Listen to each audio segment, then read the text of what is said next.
Dear subscribers, you people are simply sending email just asking my contact numbers. When I ask what is your problem, simply you copy that showcase notice email and pasting in the email. Okay. And highly sensitive information. So showcase notice is highly sensitive information. You should not forward to others people. But you may take the snapshot and capture, upload in the email and send to me. However, in the email body, at least you need to give the hint, okay, what you did, okay, whether it is dual employment or absconding or submitting fake certificate, okay.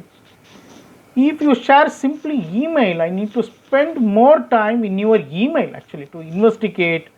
I need to search your email properly, read your email properly without typing proper text, okay.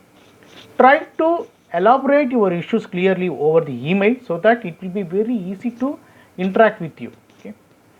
And thank you so much for your wonderful support in the past few weeks, okay.